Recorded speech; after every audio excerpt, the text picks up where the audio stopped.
This pergola has by far been our favorite addition to our backyard, and it came with these two bar stools here, as well as the bar side here, as well as a sunshade on the top that just snaps right in. We did add some of these shades here, but over the years they've kind of ripped apart. But as you can see, this is very sturdy. We've added some lights.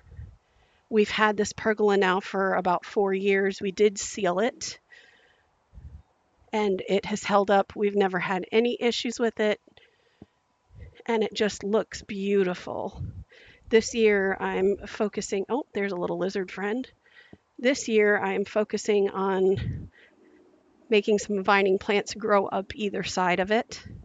But as I said, this has been our favorite addition to our Florida back patio, and we enjoy sitting out here. We're in the process of getting some new furniture to go back there, because we did have an outdoor couch back there, but it did get a little messed up with some rain over the years. But this has stayed the same, so highly recommend it.